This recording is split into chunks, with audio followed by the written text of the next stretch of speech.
बंगाल का जो मैंडेट है, इस मैंडेट को देखते हुए मुझको भी लगा कि ना अब रहना ठीक नहीं है, मैं अपना पद से भी इस्तीफा दिया।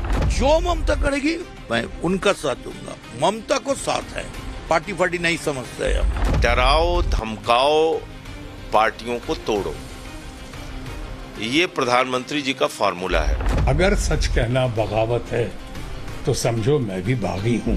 हम दीदी को बस आप सोच लीजिए कौन किसको श्लोक के लिए चलेंगे। अभिषेक बनर्जी का माफिक आदमी के लिए चलेंगे तो हम नहीं है। आप कोई कह रहा है दीदी के साथ हैं, किसी का कहना है दीदी के खिलाफ है और किसी को दीदी के भतीजे से दिक्कत है। बंगाल में करारी हार के बाद टीएमसी में हाहाकार मचा हुआ है। ऐसी भागम भाग है जिसकी कल्पना शायद दीदी ने भी न की होगी। टीएमसी के 58 विधायक अलग गुट बना चुके हैं, 19 सांसद बागी रुख अपना चुके हैं। राज्यसभा में 13 में से 3 सांसद इस्तीफा दे चुके हैं। कल्याण बनर्जी ने अल्टीमेटम दे दिया है। टीएमसी में हालत यह है कि कब कौन से नेता की बगावत की खबर सामने आ जाए कोई नहीं जानता। दिल्ली में नॉन स्टॉप बैठकों के दौर के बाद ममता बनर्जी कोलकाता पहुंच ही पाई थी कि दीदी के सबसे बड़े वफादार ने अल्टीमेटम दे दिया। कल्याण बनर्जी ने क्लियरली कह दिया कि टीएमसी में या तो अभिषेक बनर्जी रहेंगे या कल्याण बनर्जी रहेंगे। ममता बनर्जी फैसला कर ले। हम उनका मैटर तो नहीं करेंगे। फिर उनका एरोगेंसी, उनका बिहेवियर ये अनटॉलरेबल हो गया। इस टाइम में हम दीदी का पास खड़ा है। आप लोग देख रहे हैं, हर जगह हम जा रहे हैं, रिस्क लेके जा रहे हैं, तब भी उसको डिसरेस्पेक्ट करने का आदत नहीं बदला। कल्याण बनर्जी ममता के भतीजे अभिषेक बनर्जी से भयंकर तरीके से खार खाए हुए हैं। कह रहे हैं कि टीएमसी की जो हालत है उसके लिए अभिषेक बनर्जी ही जिम्मेदार है। इतना एरोगेंट, किसी को रिस्पेक्ट नहीं करेंगे। मर्जी माफी, इसको सराओ उसको रखो, इसको सराओ उसको रखो। तो हम छोड़ दिया है। हम भी सुबह डायरेक्ट को बोल दिया, दीदी को बोल दो अभिषेक बनर्जी है, दीदी चूज कर लीजिए, क्योंकि अभिषेक बनर्जी के लिए पार्टी में बहुत कुछ हो गया। अभी दीदी अभिषेक बनर्जी लेके चलेगा नहीं, मेरा माफी वर्कर के लेके चलेगा, यही मेरा देखना है। कल्याण बनर्जी का बागी होना ममता बनर्जी के लिए सबसे बड़ा झटका है, क्योंकि कल्याण बनर्जी 1998 यानी तब जब ममता बनर्जी ने कांग्रेस छोड़कर टीएमसी बनाई थी, तभी से दीदी के साथ वफादार रहे। टीएमसी के शुरुआती महासचिवों में से एक थे और मौजूदा वक्त में श्रीरामपुर लोकसभा क्षेत्र से टीएमसी सांसद है। सवाल ये है कि ऐसा क्या हो गया जो दीदी के सबसे पुराने साथी ने भी बागी तेवर अपना लिए। असल में ये पूरा मामला विधायकों के हस्ताक्षर मेल न खाने से जुड़ा है।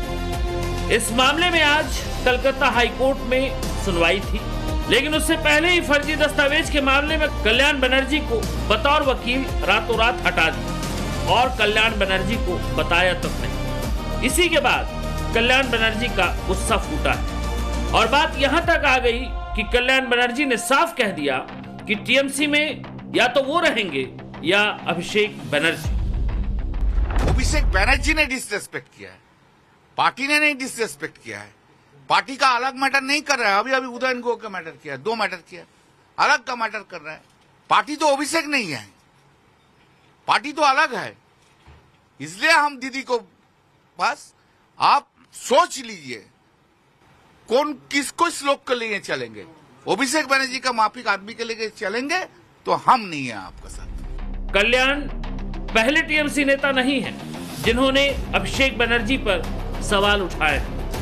इससे पहले ऋतुव्रत और संदीपन साहा ने अभिषेक पर सवाल उठाए थे। बागी गुट ने तो ममता को अपना नेता माना, लेकिन अभिषेक को बाहर कर दिया। अब इसी राह पर कल्याण बनर्जी भी आ गए। खास बात ये कि कल्याण बनर्जी के बागी तेवर उस वक्त सामने आए हैं जब ममता बनर्जी चौतरफा बगावत का सामना कर रही है। आज ही टीएमसी के राज्यसभा सांसद प्रकाश चिक बिड़ाइक ने अपना इस्तीफा दे दिया। इससे पहले सुखेंदु शेखर राय और सुष्मिता देव इस्तीफा दे चुकी हैं। हफ्ते भर में टीएमसी के 3 सांसद पार्टी छोड़ चुके हैं। राज्यसभा में टीएमसी के 13 में से 10 सांसद बचे हैं। इस्तीफा देने के बाद प्रकाश चिक बिड़ाइक ने क्या कहा, वो सुनना भी जरूरी है। पश्चिम बंगाल के लोग का जो मैंडेट है, मैंडेट को देखते हुए अपना अपना रिस्पॉन्सिबिलिटी लेके, क्योंकि मेरा इलाका में भी हम लोग रिजल्ट ठीक नहीं किए, मैंडेट को देखते हुए हम लोग के राय दिए। मेरा पर्सनल डिसीजन है। अभी पश्चिम बंगाल के माननीय मुख्यमंत्री जो निर्देश देंगे उस अनुसार से काम करेंगे। राज्यसभा से टीएमसी सांसद प्रकाश बिड़ाइक के इस्तीफे से टीएमसी की मुश्किलें और बढ़ सकती हैं। कभी ममता के बेहद करीबी रही काकोली घोष, सुष्मिता देव, शताब्दी रॉय जैसी नेता दूसरे पाले में खड़ी दिख रही हैं। ममता के सामने अब पार्टी का वजूद बचाने का संकट है। डर तो ये भी है कि कहीं बागी खेमा ही असली तृणमूल कांग्रेस न बन जाए। लिहाजा सवाल बरकरार है कि क्या वाकई टीएमसी में टूट के लिए अभिषेक बनर्जी ही जिम्मेदार हैं? क्या ममता बनर्जी का भतीजे पर हद से ज्यादा भरोसा भारी पड़ गया? ये सवाल यूं ही नहीं है। एक दौर में जुझारू राजनीति के दम पर बंगाल की सियासत में मुकाम हासिल करने वाली ममता बनर्जी सत्ता के बाद अपनी पार्टी टीएमसी भी गंवाने की कगार पर खड़ी, और इसके लिए देश की राजनीति समझने वाले जानकार कहीं न कहीं अभिषेक बनर्जी को जिम्मेदार मान रहे हैं। इसे सिलसिलेवार तरीके से समझते हैं। ममता बनर्जी ही अपने भतीजे अभिषेक बनर्जी को राजनीति में लाई। 2011 में अभिषेक को टीएमसी की युवा शाखा से जोड़कर सक्रिय राजनीति में लॉन्च किया। अभिषेक 2014 में डायमंड हार्बर सीट से पहली बार लोकसभा सांसद बने और 2021 में उन्हें टीएमसी का राष्ट्रीय महासचिव नियुक्त किया गया। अभिषेक को निर्विवाद ममता बनर्जी का उत्तराधिकारी माना जाता है। पार्टी के भीतर अभिषेक बनर्जी के बढ़ते प्रभाव और कंट्रोल को लेकर पुराने नेता असहज महसूस कर रहे थे, जो बंगाल की सत्ता गंवाने के बाद खुलकर सामने आ रहा है। एक व्यक्ति जिसका योग्यता नहीं है एक काउंसिलर बनने का, दीदी ने धृतराष्ट्र की तरह अपनी आंखें बंद कर ली और उस व्यक्ति को प्रतिष्ठित करने के लिए राजनीति में उन्होंने सबको साइड कर दिया। ये व्यक्ति अभिषेक बनर्जी साल ब साल सांसदों का अपमान किया, विधायकों का अपमान किया, हमारे जैसे प्रवक्ताओं को तो गुलाम बना के रख दिया। पार्टी के हर स्तर के नेताओं के साथ इन्होंने बदतमीजी की, इन्होंने अपमान किया। एक व्यक्ति ने, जिस तृणमूल कांग्रेस को ममता बनर्जी ने इतने मेहनत से अपने खून पसीने से तैयार किया था, एक व्यक्ति ने उस पार्टी को खत्म कर दिया, बर्बाद कर दिया। टीएमसी में बगावत के बीच अभिषेक बनर्जी भी कोलकाता पहुंचे। कलकत्ता हाईकोर्ट ने अभिषेक बनर्जी को हस्ताक्षर जालसाजी मामले में सीआईडी के सामने पेश होने का निर्देश दिया था। तृणमूल कांग्रेस के सांसद अभिषेक बनर्जी सीआईडी के दफ्तर कोलकाता के भवानी भवन में पहुंचे हैं। हम आपको तस्वीरों में दिखा रहे हैं। देखिए, ये तस्वीर वो है अभिषेक बनर्जी जो कुछ ही समय पहले दिल्ली से कोलकाता एयरपोर्ट पहुंचे, उसके बाद कुछ मिनटों के लिए अपने घर पहुंचे थे और उसके बाद आप देखिए सीधा तस्वीरें हम आपको दिखा रहे हैं। अभिषेक बनर्जी यहाँ पर पहुंचे हैं और ये मामला है फर्जी साइन का, जहाँ पर तृणमूल कांग्रेस के 2 विधायक संदीपन शाह और साथ ही ऋतुव्रत बनर्जी ने पुलिस कंप्लेंट की थी और उसके बाद इस मामले की जांच सीआईडी ने अपने पास ली थी। लगातार 3 नोटिस दिया गया था अभिषेक बनर्जी को। ये तस्वीरें कोलकाता एयरपोर्ट की हैं, जहां अभिषेक बनर्जी के खिलाफ लोगों ने नारेबाजी भी की। ममता बनर्जी के राज में ममता बनर्जी के जिस भतीजे अभिषेक बनर्जी के नाम का सिक्का पूरे बंगाल में चलता था, उसी अभिषेक बनर्जी के खिलाफ सड़कों पर हिंसक विरोध प्रदर्शन हुआ। उन पर पत्थर और सड़े टमाटर फेंके गए। फिलहाल कलकत्ता हाई कोर्ट से अभिषेक को 2 हफ्ते की राहत मिल गई है, लेकिन टीएमसी की आफत कम नहीं हुई है। टीएमसी के 19 बागियों की सूची भी सामने आई। जिन्होंने दस्तखत किए हैं, जिसमें शत्रुघ्न सिन्हा का नाम होने का भी दावा किया गया, जिन्होंने साफ कर दिया कि वो ममता के साथ हैं। कि बहुत सारे लोग हैं जो आज चले गए हैं, तथाकथित बागी ग्रुप में आज शामिल हो गए हैं। कोई बात नहीं, वो लोग भी अच्छे लोग हैं, मेरे तो मित्रगण हैं, जिन्होंने मुझे निमंत्रण दिया, मुझे अपने साथ आया, जुड़ने को कहा, आने को कहा, या बागी ग्रुप में शामिल होने को कहा। लेकिन सिद्धांतों के आधार पे प्रिंसिपल्ड स्टैंड ये है कि ममता जी ने उस घड़ी में हमारा साथ दिया, तो आज मेरा फर्ज बनता है, कर्तव्य बनता है कि मैं उनके साथ इस घड़ी में साथ रहूं। शत्रुघ्न सिन्हा ममता बनर्जी के साथ होने का दावा कर रहे हैं, लेकिन कहा यह भी जा रहा है कि बागियों की लिस्ट में यूसुफ पठान और माला राय के अलावा टीएमसी की सबसे मुखर महिला नेताओं में शुमार और काबा गर्ल नाम से मशहूर टीएमसी सांसद सायोनी घोष का भी नाम है। इस बीच सायोनी घोष की एक ऐसी तस्वीर ने बंगाल की राजनीति में सनसनी फैला दी। सायोनी कोलकाता एयरपोर्ट पर नजर आई, लेकिन हमेशा सूती साड़ी, माथे पर बड़ी बिंदी और बंगाली लुक में दिखने वाली सायोनी घोष एयरपोर्ट से पूरी तरह भेष बदल कर बाहर निकली।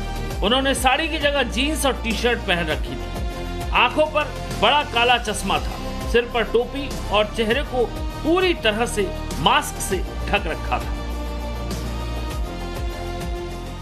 सायोनी घोष को वो आज का तस्वीर है या कोरोना टाइम का तस्वीर है या मास्क पर के मुंह ढक के, तो क्या है? अगर पार्टी में है तो पार्टी में है, अगर दूसरा कुछ है तो बोल्डली बोलना चाहिए।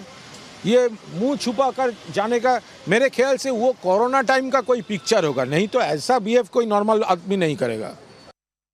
बंगाल में चुनाव के दौरान ममता बनर्जी के बाद टीएमसी नेताओं में सायोनी घोष की ही सबसे ज्यादा चर्चा हुई थी, लेकिन हार के बाद ममता के पीछे चलने वाले चेहरों का साया भी नहीं दिख रहा है। बीजेपी के बंगाल विजय के बाद यह तय हो गया कि अब ममता बनर्जी और उनकी पार्टी के खराब दिन आने वाले हैं, लेकिन 2 महीने में ही तृणमूल तिनका तिनका होने लगेगी, शायद ही किसी को अंदाजा रहा होगा। अब इस तस्वीर को ही देख लीजिए। ये टीएमसी नेता वही जहांगीर खान है जो खुद को पुष्पा कहता था। उसी जहांगीर खान की पुलिस ने परेड निकाली, वो भी उसी डायमंड हार्बर के फलता इलाके में जहां जहांगीर खान का दबदबा और खौफ माना जाता था। गिरफ्तारी के बाद पुलिस ने जहांगीर खान को हाफ पैंट पहनाकर सड़कों पर पैदल घुमाया। लब्बुलुआब यही कि सिर्फ 2 महीने में ही बंगाल की राजनीति 180 डिग्री बदल चुकी है। ब्यूरो रिपोर्ट, टाइम्स नाउ, नव भारत। और बड़ी खबर इस वक्त मिल रही है, प्रधानमंत्री नरेंद्र मोदी की यात्रा